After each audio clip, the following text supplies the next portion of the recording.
वाणी चल रही थी 30 मई 1966, 3 पेज के मध्य में।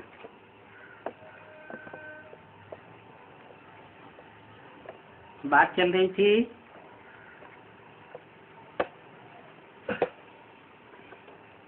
कि सब बच्चे आकर के बाबा के पास रह जाएं, ये तो मुश्किल है। हाँ, दिन प्रतिदिन बच्चे बुद्धि को पाते रहते हैं, इनकी भी कुछ युक्ति रचते रहेंगे। ये सब आसपास वाले मकान लेने पड़ेंगे। कहाँ की बात है? 66 की मुरली है, तो ये बात कहाँ की होगी? माउंट आबू की। ये आसपास वाले मकान लेने पड़ेंगे। मकान वालों से पूछेंगे कितना मांगते हो, 1 लाख 2 लाख, अच्छा ले लो। समय पर तो लेना पड़ेगा ना, पैसे की तो बात ही नहीं, क्योंकि बाबा का भंडारा भरपूर, कालकंटक दूर। समय बड़ा नाजुक होता जाएगा। क्या? जब माउंट आबू में स्थान बढ़ता जाएगा, बच्चे बढ़ते जाएंगे, तो समय बहुत नाजुक हो जाएगा। आफतें आती रहेंगी। बाप तो अविनाशी है। क्या बोला?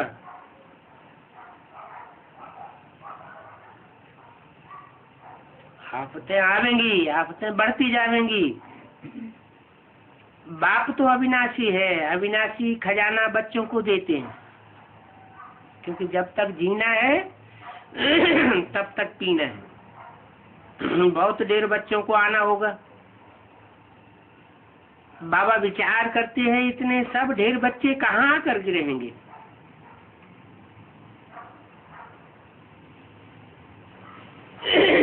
लेकिन मुरली में तो बोला हुआ है। क्या बोला है? सारा माउंट आबू ही खरीद करना पड़ेगा।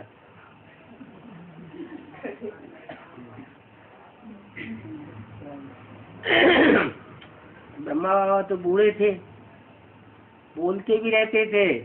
माना शिव बाबा उनके द्वारा बोलते रहते थे, ब्रह्मा बाबा भूल जाते थे कि पहले वाणी में ये भी बोला हुआ है कि सारा माउंट आबू खरीद करना पड़ेगा। ड्रामा में ये सब नूद है। कल पहले जैसे आकर रहे थे वैसे ही आकर के रहेंगे। बाबा ज्यादा बुद्धि नहीं चलाते, क्या होगा कैसे होगा। ड्रामा पे अटल निश्चय है कि आकर के रहेंगे। बाबा कहते हैं तुम फिक्र क्यों करते हो?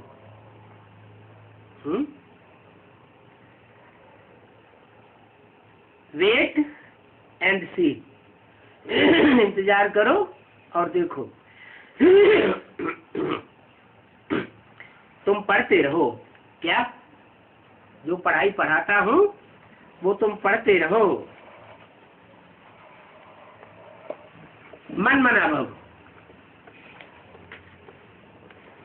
मेरी याद में टिक जाओ। तुम बच्चों को यही बुद्धि में ख्याल रखना है, अभी हमको कर्मातीत अवस्था में जाना है।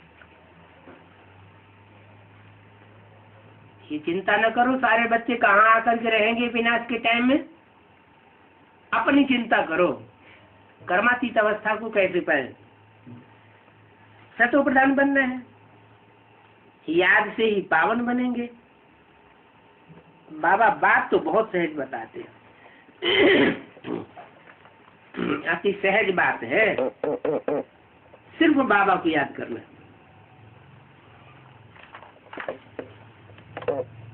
देखो बच्चियां आती हैं,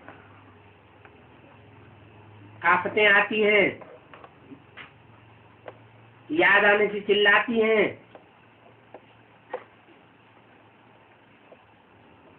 वो तो जानवर है जो बच्चियों के साथ जबरदस्ती करते हैं।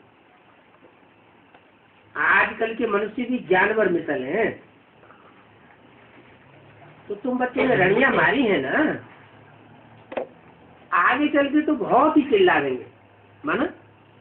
जैसे जैसे विनाश का समय नजदीक आता जाएगा, वैसे वैसे विकार बहुत बढ़ जाएंगे, बहुत चिल्लाएंगी, बहुत याद करेंगे। तुम बच्चे तो अब जानते हो बाबा आया हुआ है और विनाश तो होना ही है, नेचुरल कैलेमिटीज आनी है। सब आपस में लड़ते झगड़ते रहते हैं, कितना खर्चा कर बाम शादी बनाते हैं, बहुत पैसे लगाते हैं, खर्चा तो होता है ना। इतना खर्चा कहाँ से लावे? पेट के लिए अन्न नहीं है, डरते भी हैं मौत से। भारत के पास इतनी गरीबी है, विदेशों से भीख मांगते रहते हैं, तो अंदर अंदर डरते भी हैं कि एक तरफ हम ये विनाशकारी सामग्री तैयार करते जा रहे हैं, इसमें इतना पैसा खर्च होता है, तो डरते रहते हैं मौत से। भारत में कहते हैं बम्स बनाओ, बम्स की लड़ाई चलेगी। अभी बनाते ही ऐसे हैं जो गिरे और मनुष्य मर जावे। पहले पहले कोई चीज बनाने में टाइम लगता है, फिर बाद में तो मिनटों मिनट तैयार हो जाती है, जल्दी जल्दी बनता जाता है। बम्स भी कोई थोड़े बनेंगे क्या? तो बच्चे जानते हो सृष्टि का मौत है, अब बेहद के बाप से वर्षा लेना है। सब तो वर्षा नहीं लेवेंगे, बच्चों को अब अपना ख्याल करना है। बाप से हम वर्षा कैसे लेवे? भारतवासियों को ही लेना है। जो दूसरे धर्म में कन्वर्ट होकर के चले गए, विदेशी बन गए, वो तो बाप से डायरेक्ट सूर्यवंशी वर्षा ले नहीं सकेंगे। तो भारतवासियों को ही लेना है। गीता भी है भारतवासियों का शास्त्र, देवी देवता धर्म का शास्त्र है गीता। बाकी तो है छोटे छोटे, उनका कोई गायन नहीं है। ब्राह्मण धर्म है सबसे ऊंचे, तो ब्राह्मणों का काम है कथा सुनाना। किसकी कथा सुनाना?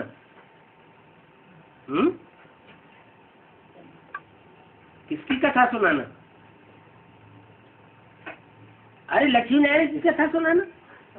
लक्ष्मी नारायण बनना है, लक्ष्मी नारायण की कथा सुनाना है। तुम कह सकते हो हम ब्रह्मा कुमार कुमारियां हैं, ब्रह्मा के बच्चे हैं, हमको डाढ़े का वर्षा मिल रहा है, बल यहाँ बैठे हो। आत्मा का ख्याल चलना चाहिए। हम शांति धाम के रहने वाले हैं, अब जा रहे हैं सुखधाम। ये दुनिया है दुखधाम। वो तो अंधे की औलाद अंधे हैं। इस दुनिया को कहा जाता है नरक। कौन सी दुनिया को? जिस दुनिया में अंधे की औलाद अंधे हैं, उन्हें कुछ दिखाई नहीं पड़ता। कौन अंधे की औलाद अंधे थे शास्त्रों में? किसको बताया? धृतराष्ट्र है, कहते हैं वो अंधे थे। और धातराष्ट्र थी गांधारी, वो अंधी नहीं थी, लेकिन जानबूझ करके आंखों पर पट्टा बांधा हुआ था। माने जिन कौरवों का राज्य होता है वो जानते तो सब कुछ है, उनकी बुद्धि में सब कुछ होता है, लेकिन जानबूझ करके अंधे बन जाते हैं, जे अहंकार में आ जाते हैं। समझते हैं हमारे पास तो सारी ताकतें हैं। जैसे रावण को अहंकार आया था कि अगर भगवान है तो हमसे टक्कर लेकर के देखे, तब हम मानेंगे। तो अंधे की औलाद अंधे हैं, तुम बच्चे जानते हो अभी हम संगम पर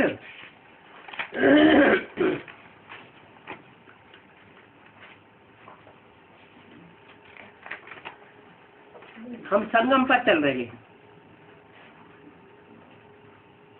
बाप खुद कहते हैं वेद शास्त्र आदि सब भक्ति मार्ग के हैं। भक्ति मार्ग के हैं। भक्ति कहाँ से आती है? भक्ति आती है रावण से।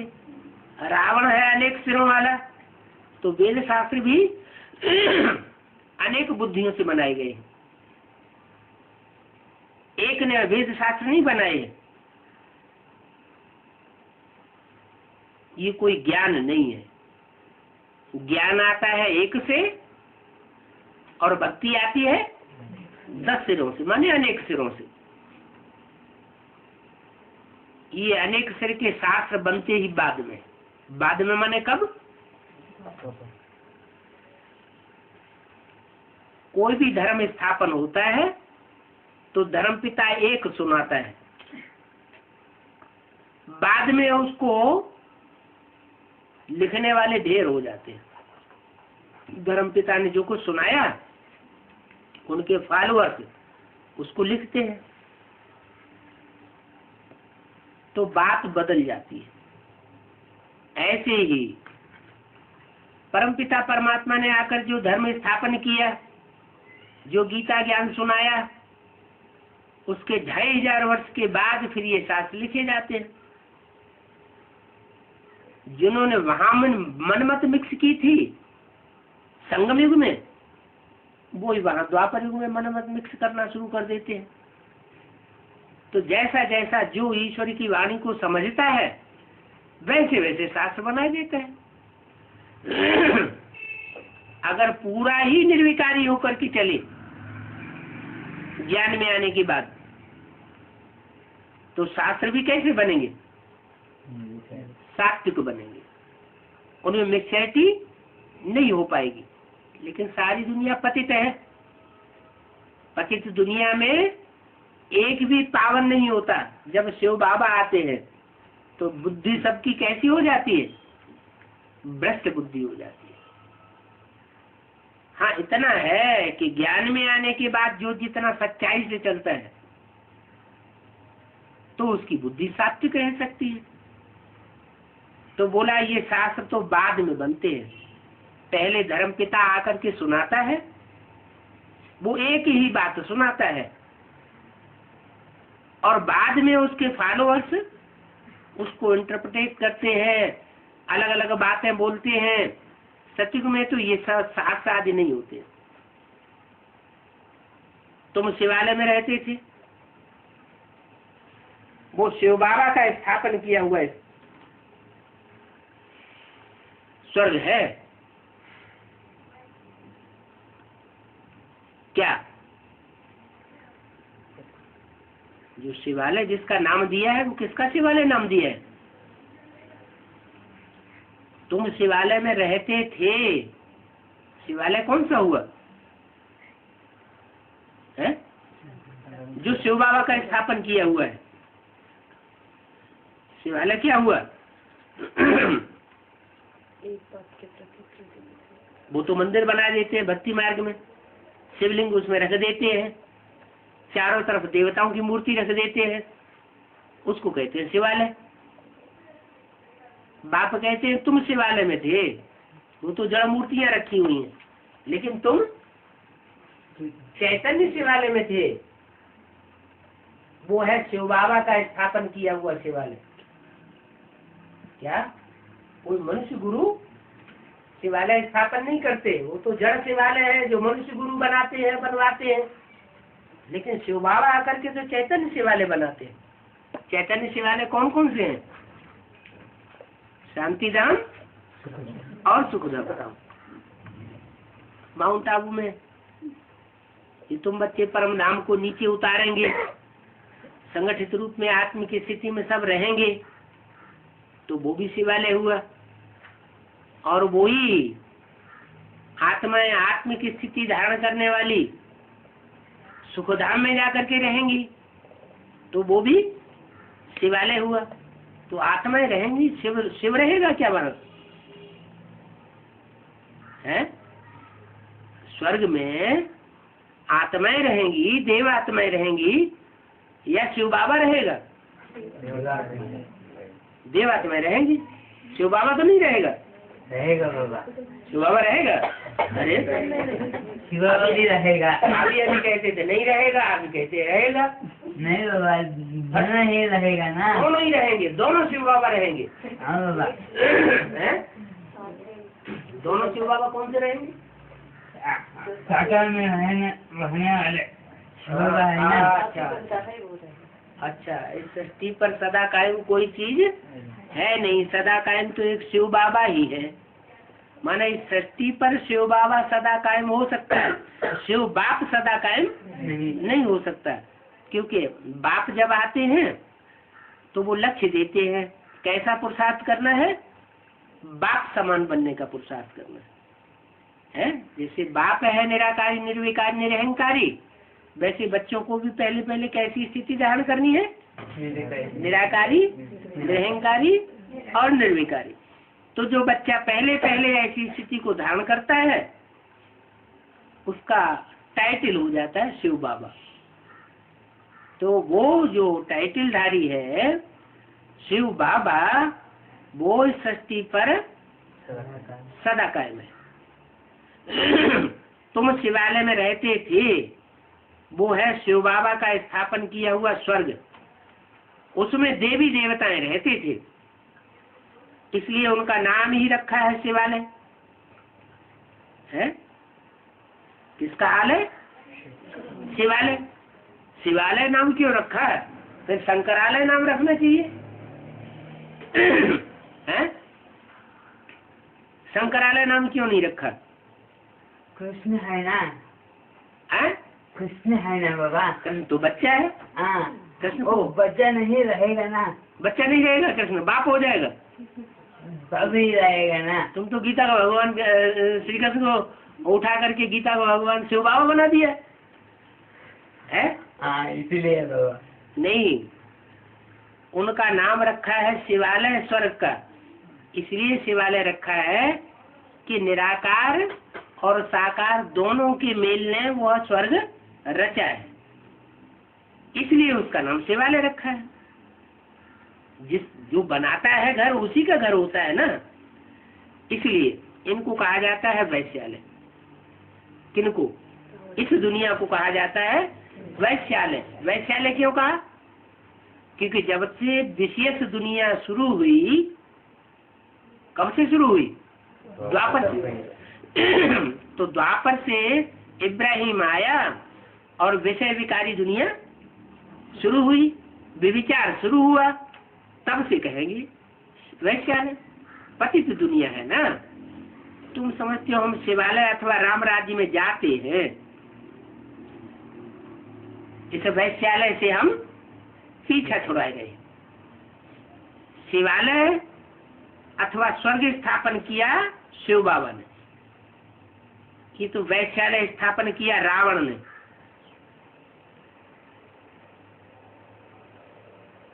रावण का नाम क्यों दे दिया?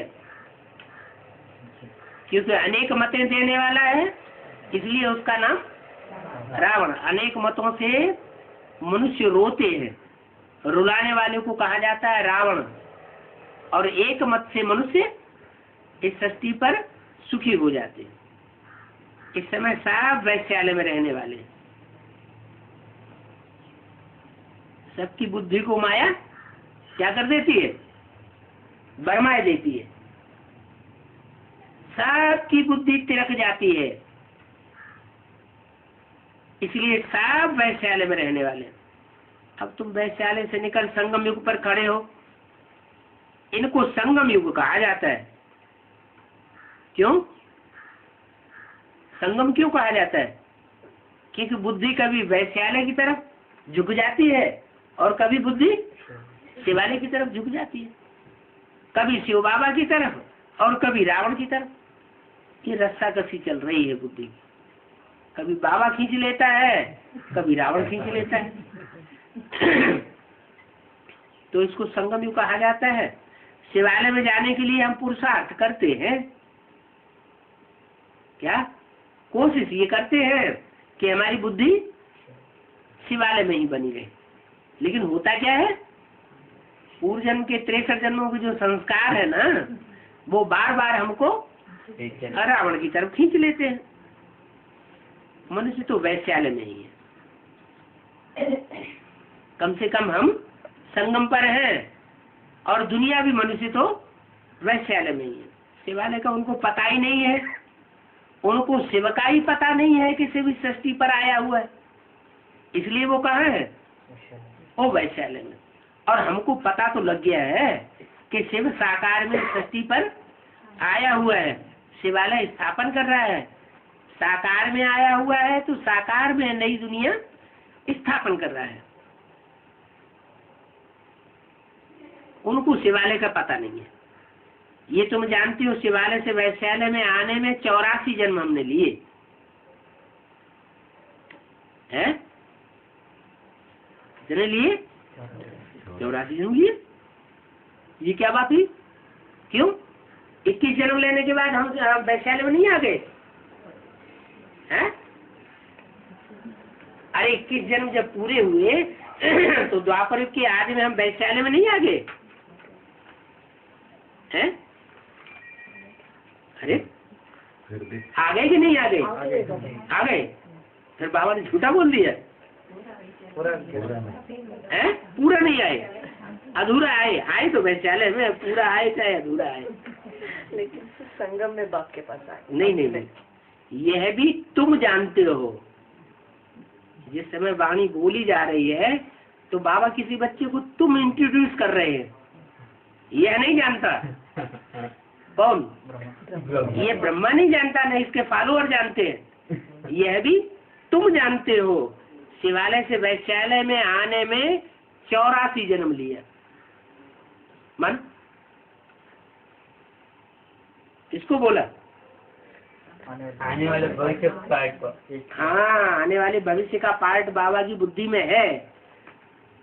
वो ऐसा पार्ट है जो बाबा से बुद्धि योग जुटा करके प्रीति बुद्धि बन के ज्यादा से ज्यादा लंबे समय की वर्षा प्राप्त करता है। तुम बच्चे 3/4 से भी ज्यादा सुख में रहते हो, और दूसरे धर्म वाले आधा सुख आधा दुख भोगते। एक जन्म लेने वाला होगा वो भी आधा सुख आधा दुख भोगेगा। और तुम जो देवी देवता सनातन धर्म के जितने जितने पक्के बच्चे हो, जितना ही पक्के उतना ही तुम्हारा ज्यादा सुख और दुख कम होता जाता है। एक मुरली बोला, कोई बच्चे तो 82-83 जन्म सुख में ही रहते हैं। क्यों क्यों सुख में रहते हैं? वो एक के साथ। क्योंकि संगम युग में जितना एक के साथ प्रीति जोड़ी उतना ज्यादा सुख, और अनेकों के साथ बुद्धि जोड़ी तो क्या होगा? रावण अपनी तरफ खींच लेता है। रावण अपनी तरफ खींचता है तो वो तो दुख ही देगा। तो अब क्या करना चाहिए? एक के साथ अनेकों से बुद्धि योग हटा देना चाहिए और एक से बुद्धि योग लगा देना चाहिए। तो तुम जानते हो, शिवालय से वैश्यालय में आने में तुमने 84 जन्म लिए। माने कोई आत्मा बाबा की बुद्धि में है जिसके लिए बोल रहे हैं कि तुम जब 84 जन्म तुम्हारे होते हैं ना, 84 जन्म, तो 84वें जन्म में तुम आकर के वैश्यालय में गिरते हो।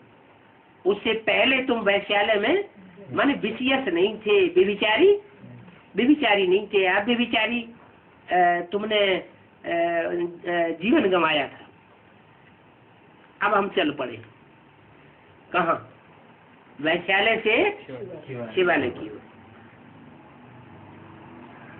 हमारा बुद्धि का योग अब शिवालय से है, फिर हम आवेंगे शिवालय नई दुनिया में। ये भारत ही शिवालय और वैश्यालय कहा जाता है।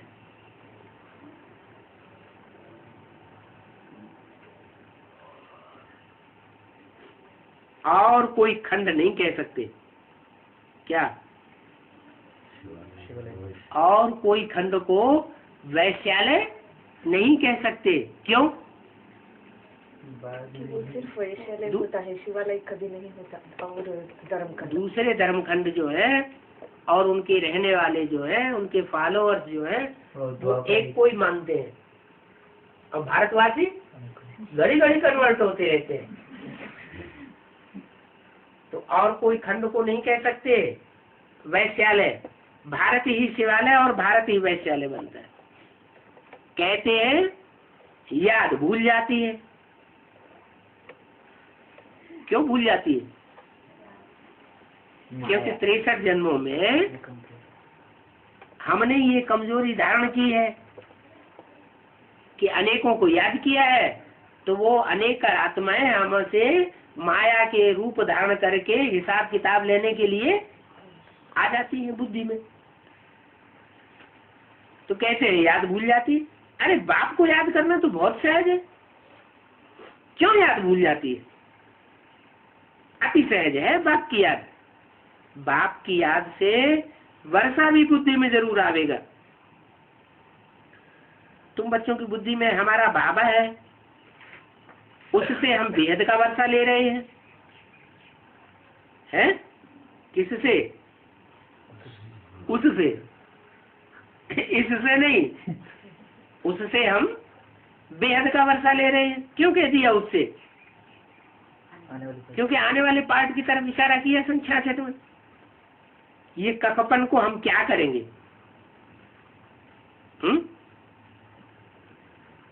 किस ककपन को है? किस ककपन की तरफ इशारा दिया? हाँ, जो ब्रह्मा से वर्षा मिलता है, या जो भी अधूरे वर्षा देने वाले पिताएं हैं, उनसे जो वर्षा मिलता है वो ककपन है। चाहे क्राइस्ट से मिलता हो, चाहे इब्राहिम से मिलता हो, या कोई भी पिता से मिलता हो, वे सब है हद के बाप। और चाहे ब्रह्मा से मिलता हो, ब्रह्मा कुमार कुमारियां क्या समझते हैं? हमको वर्षा मिल गया। क्या मिल गया है? हमको अलमारियां अटारियां मिल गई। बाबा हमको दे करके गए हैं। सुखधाम शांतिधाम का वर्षा हमें मिला है। नहीं, बाप कहते हैं ये सब है कखपन। ये तो काम में आने वाली चीज नहीं है।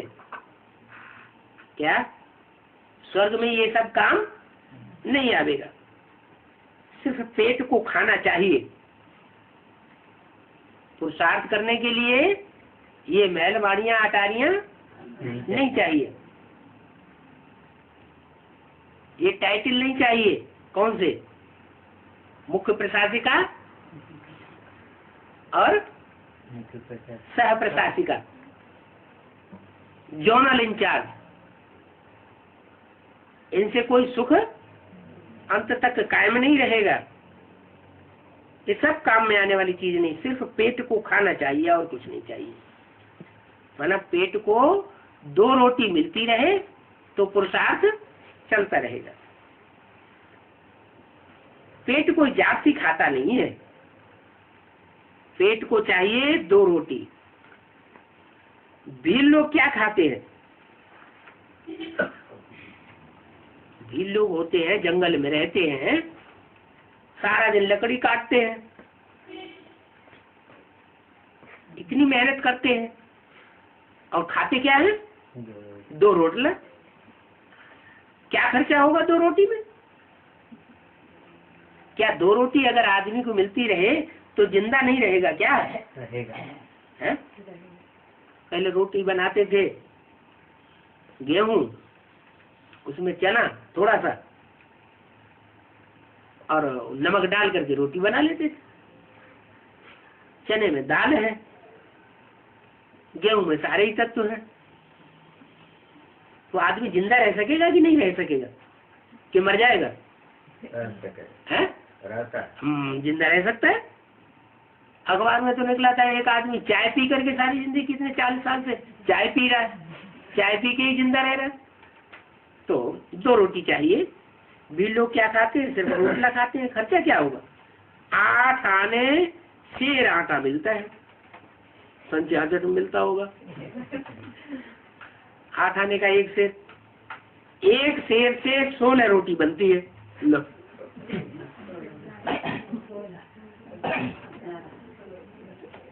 तो 2 रोटी सुबह खाओ, 2 रोटी दोपहर को, 2 रोटी शाम को, और क्या खाओगे? तो पेट कुछ खाता नहीं है। 2 रोटी खाना और शिव बाबा के गुण गाना। क्या करना? 2 रोटी खाना और शिव बाबा के गुण गाना। अगर धन कमाने में लगे रहेंगे तो शिव बाबा के गुण गाएंगे, या बुद्धि माया में फंस जाएगी? माया में फंसी रहेगी। 2 रोटी खाना, शिव बाबा के गुण गाना, जाति हैरान नहीं होना है। काय के लिए? पेट के लिए जाति हैरान होने की दरकार नहीं है। अच्छा, जाति हैरान ही नहीं होना है। विनाश होने वाला है, कहाँ से खाना पीना आएगा? महंगाई तो बहुत बढ़ती जा रही है। आगे चल के जब विनाश शुरू होगा, अकाल शुरू होगा, तो महंगाई बहुत बढ़ जाएगी, तो कहाँ से आएगा? है गोपाल भाई ने तो नौकरी छोड़ दी। चिंता नहीं हो रही है? बाबा का खेत है ना बाबा, हैं? बाबा का खेत है, शिव बाबा का खेत, खेत है, इसीलिए हमने दोनों छोड़ दिया। इसलिए बाबा कहते हैं धंधा धोरी समेटते जाओ। तो बच्चों की बुद्धि में बात आती नहीं। एक तरफ कहते हैं विनाश होने वाला है, अकाल पड़ने वाला है, 2 रोटी नहीं मिलेगी, और दूसरी तरफ कहते हैं जो धंधा धोरी है वो भी समेटते जाओ। तो आएगा कहाँ से? बाबा कहते हैं मेरे बच्चे जो मेरी सेवा में, यीशु की सेवा में लगे रहते हैं, वो भूख नहीं बन सकते। मैं गारंटी देता हूँ। क्या? अच्छा, पिछाड़ी को तो अन्न मुश्किल से मिलेगा।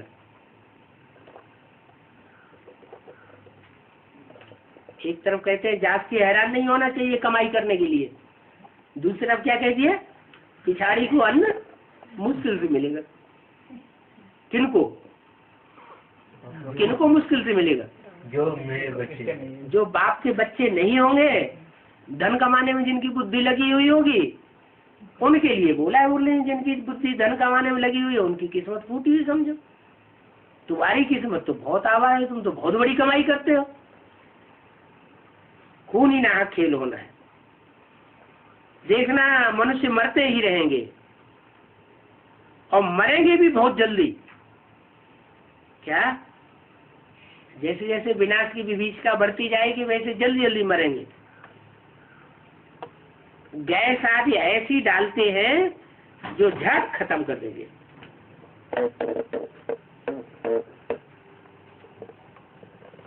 डाउन बम होते हैं ना, ऐसे बहुत इजी मौत हो जाएगा।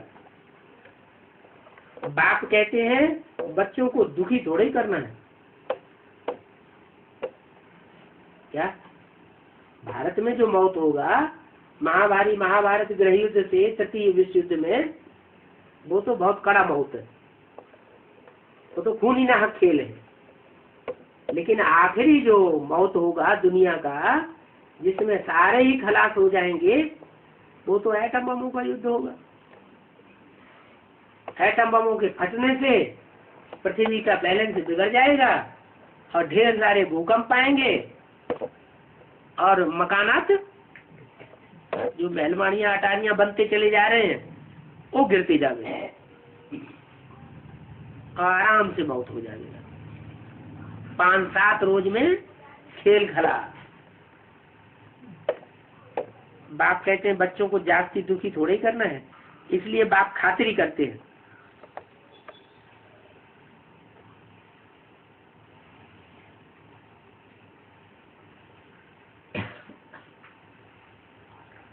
तुम बच्चों को बिल्कुल चिंता नहीं करना पड़ेगा, क्योंकि तुम तो याद में रहेंगे। जिनकी बुद्धि अव्यक्त हो जाती है, तो अव्यक्त स्टेज होने से कोई चिंता महसूस नहीं होती। तुम बाप की याद में ऐसे रहेंगे, बैठे बैठे खुशी से शरीर छोड़ेंगे। उनका मौत ऐसे शरीर थोड़े ही होगा। मेहनत सारी याद में है, इसलिए प्राचीन राजयोग गाया जाता है। देही अभिमानी बनना है, समझते हो हम आधा कल्प देही अभिमानी बनते हैं, अब इस अंतिम जन्म में देही अभिमानी बनते हैं, तो इसमें मेहनत लगती है तो बहुत सहज। बाप कहते हैं मुझे याद करो, तो तुम मेरे पास आ जाएंगे। क्या होगा याद का रिजल्ट है? बाप के पास जब आफतें आवेंगी उस समय तुम मेरे पास आ जाएंगे। आज जहाँ कहीं भी बाप होगा वहाँ पहुँच जाएंगे, मेरे पास आ जाएंगे। बाप की याद ठहर जाए, जैसे आशिक और मासूक की ठहरती है ना, तो बुद्धि में बाप को याद करो। मुंह शिवालय की तरफ है। अच्छा, माता पिता का मीठे मीठे बच्चों प्रति याद प्यार, गुड मॉर्निंग, ओम शांति। फिर रमक आ गई। ये है नई नॉलेज। क्या ये नॉलेज जो है नई नॉलेज है। नई नॉलेज लेकर के नई दुनिया स्थापन करते हैं। ये सिवाय बाप के और कोई नहीं दे सकता। क्या चाहे वो आत्माओं का बाप सुप्रीम सोल हो, और चाहे मनुष्यों का बाप प्रजापिता हो, या दोनों मिलकर के शिव बाबा कहे जाए। लेकिन ये नॉलेज है शिव बाप अथवा शिव बाबा के सिवाय और कोई दे नहीं सकता। है नई नॉलेज।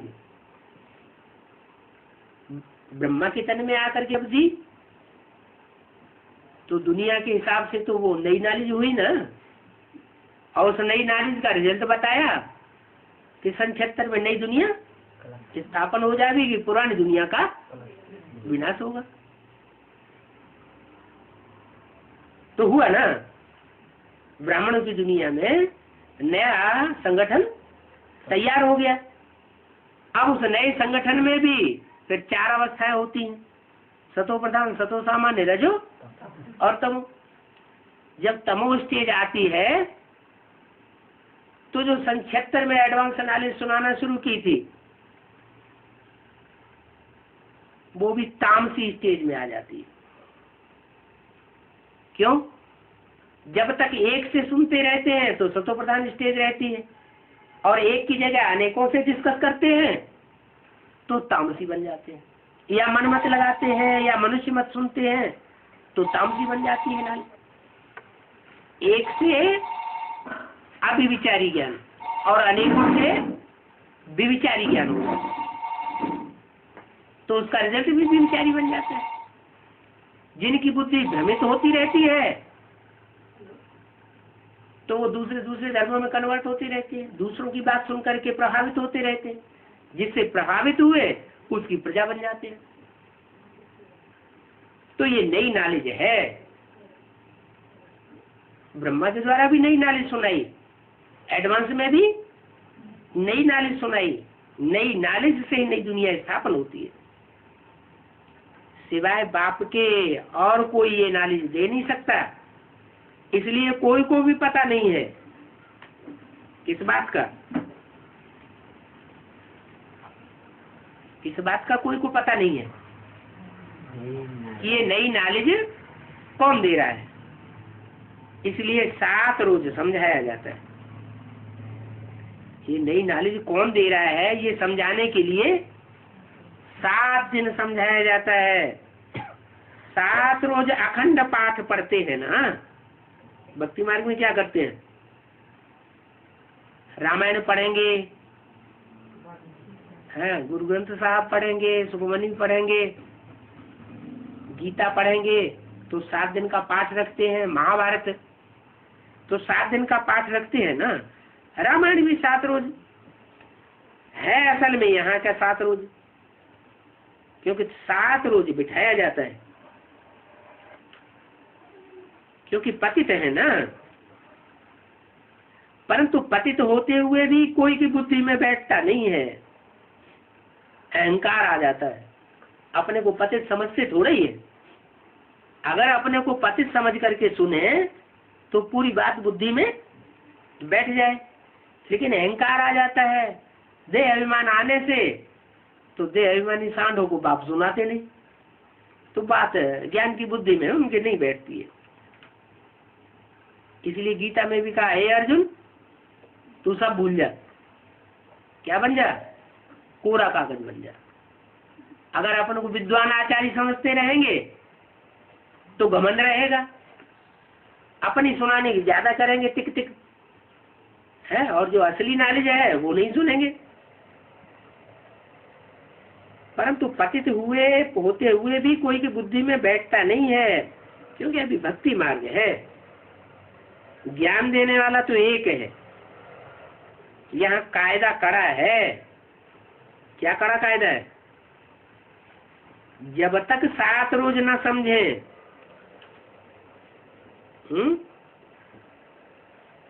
आधा कल्प की कड़ी बीमारी है, तो 7 रोज पहले बैठ समझे कि हम बिल्कुल ही पतित हो गए। 5 विकारों की कड़ी बीमारी हमको लग चुकी है। तो यहाँ के कायदे बड़े कड़े हैं। कहाँ के कायदे? ब्रह्मा बाबा जब तक थे तब तक ऐसा होता था। उनके शरीर छोड़ने के बाद भीड़ बढ़ने लगी और कायदे ढीले होते गए। अभी वो 7 रोज की भट्टी ही गायब हो गई, जो कड़े कायदे वाली थी। तो फिर एडवांस में वो भट्टी कराई जा रही है। यहाँ से अलग अलग फार्म भराया जाता है। एडवांस में भी लूज हो गए, फार्म भराना ही बंद कर दिया। क्या करना चाहिए? कोई भी नया जिज्ञासु आता है तो पहले उससे फार्म भराया जाना चाहिए। सारी डिटेल दी हुई है फार्म की, मुरली में ही बताया हुआ है। नाम लिखो, बाप का नाम लिखो, कहाँ के रहने वाले हो, कौन से धर्म के हो, तुम्हारा धर्म ग्रंथ कौन सा है, गीता ज्ञान किसने सुनाया, ये सब प्रश्न लिखवा लेना चाहिए। फिर समझाया जाता है। थोड़ा समझाया, फिर 2 रोज बाद फार्म भरवाओ कि वही बातें लिख रहे हैं या कुछ नया लिख रहे हैं। 2 रोज बाद फार्म भरवाया जाता है, फिर लिखकर भी आना है। आज हमने ये समझा। अंत में उनसे पूरा ही निश्चय पत्र भरवा लेना चाहिए। क्या कि हमारा वेद का बाप कौन है, नाम रूप देश काल क्या है, तब समझो बुद्धि में बैठा। ओम शांति।